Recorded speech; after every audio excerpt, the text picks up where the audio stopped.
I'm Catherine Ross, and I'm here live from the NYSE with Jim Cramer. We have a lot to cover this morning, so let's jump right into it. I want to kick it off by reading from your Real Money column this morning, which covered the yields and the bonds. Yeah. So let's start with that. So you wrote, you say that there simply isn't enough belief in the future, no matter what, to warrant borrowing, and that's the real reason for the yield decline. Well, I mean, I've said that what matters is, and by the way, if we're going to bounce today, because this is the gloom off of that piece. I mean, what that piece captures is that interest rates keep going lower, and as long as they go lower, people decided that the market's finished. And Carly Garner with an amazing piece that she did last night for off the charts, saying, listen, if interest rates go higher, then we're okay. The problem is that the market is interpreting the interest rate decline as no confidence in the future. No confidence in the future means no expansion. I find it so antithetical to the facts that it drives me crazy. That's why I think that everyone's gotten a little too gloomy. But that piece is about what people, I'm glad you read that, you like the piece. It's about why people trust the bond market more than their own instincts. And I don't like that. My instincts are pretty positive, but the bond market always trumps positive instincts. And it's true. You can read that column over on realmoney.com. But Jim, I want to ask you. Where I blog it for 22 years. Okay. I want to ask you, after seeing the sinking bond yields, what does it take to change investors' minds about this market? Okay, we need to see either a rate cut, which we're not going to do because that's just basically Jerome Powell just saying, listen, I was dead wrong. Or we need to see a series of really strong numbers away from a China deal. I say that because it seems like that we're so far from a China deal now that it's kind of freaky. I mean, I just think we were so close 2 weeks ago. How did we go so far? And the answer is the hardliners took over the moment that, I know this is what I do for a living. The hardliners took over when that last deal fell apart. And the hardliners are people who are thinking about the hegemony of the Chinese. They are not at all thinking about trading. But they're not in favor of trading.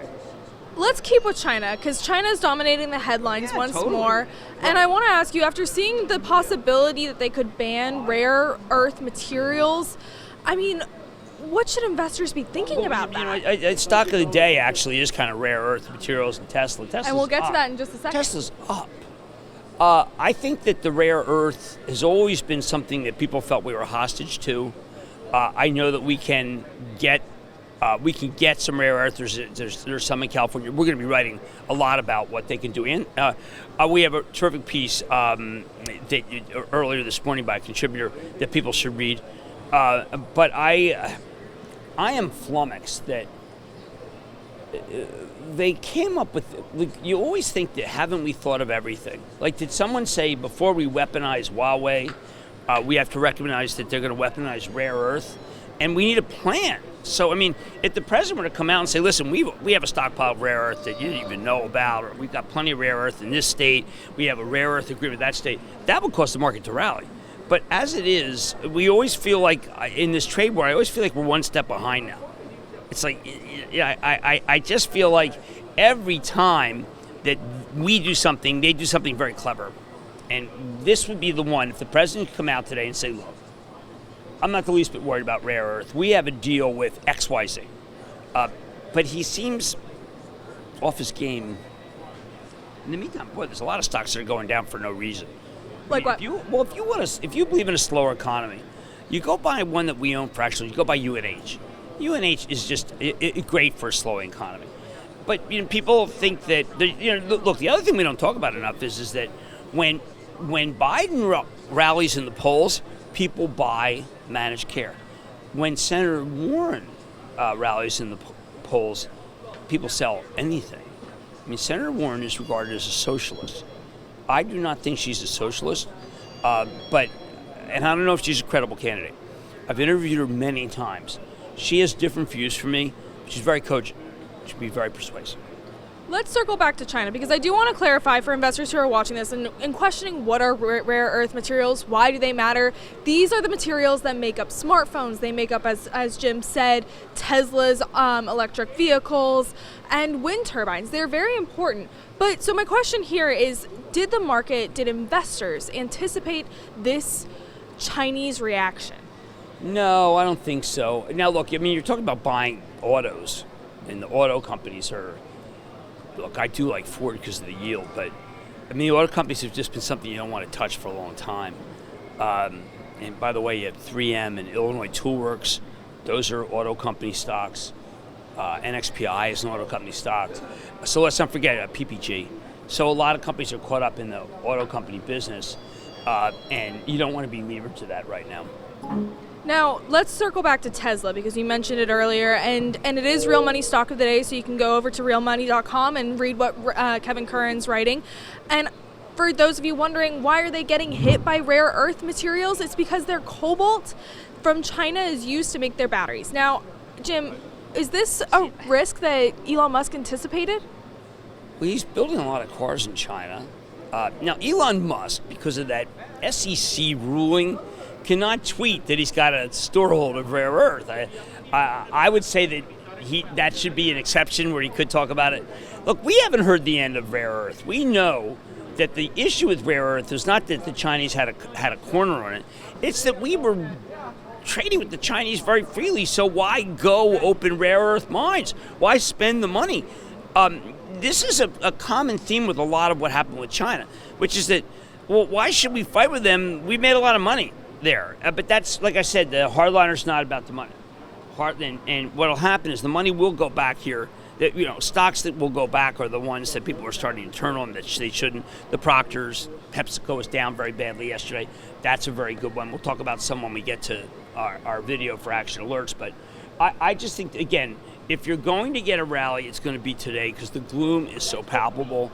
And it'll be a lot of the stocks we talk about that are like levered to rare earth and stuff.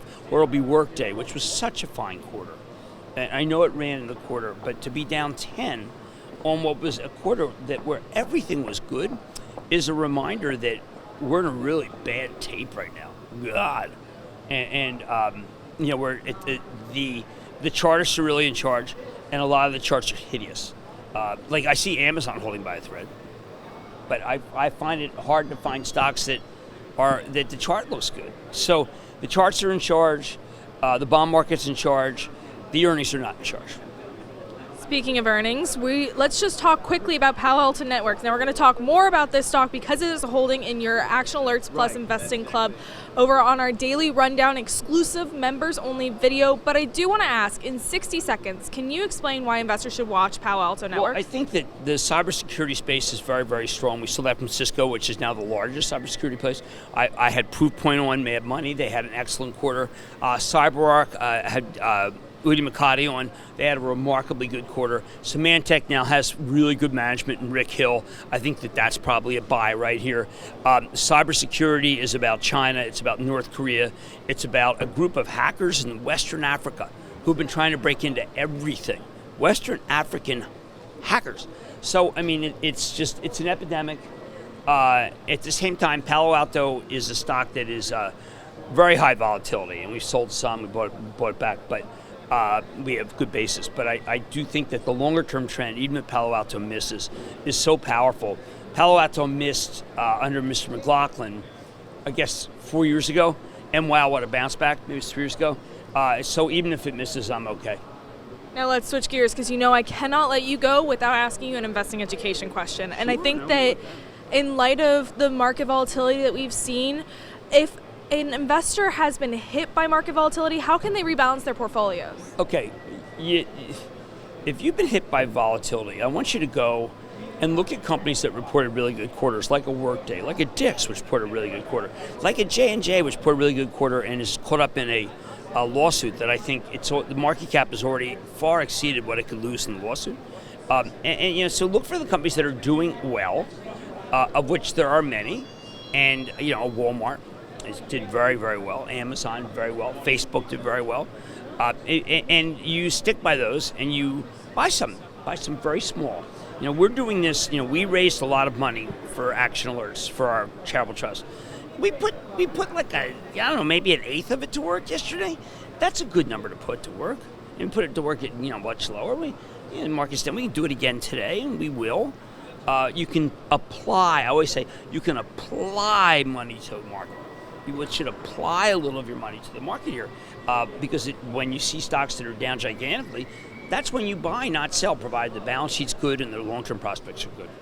And I gotta say, yesterday I was watching my email to see all the Action Alerts Plus alerts that were coming in about the buying and selling that you guys were doing. Yes, and I'm excited to talk to you about that over on our Daily Rundown video. Let's do that. But I look at the market, and when you feel as beleaguered and I'm as attacked as I am attacked on Twitter, and interest rates are dramatically down today after being down, and then thinking about what Carly Garner did last. She's so good. She's the person who writes real money. She's saying this is it. This is the line in the sand. She doesn't think interest rates could go any lower. If she's right, boom, we're going to take off. And people have to recognize that the bond market can turn against them too. And of course, guys, you can go to realmoney.com to read more from Carly Garner and her other great writers. Good. All right, so thank you for joining us, Jim. And that's all we have for today. So for all of you watching on TheStreet.com. It's sad, it tends to bounce, but again, have something that should bounce. Don't go buy Abercrombie, don't buy Capri, buy Dick's.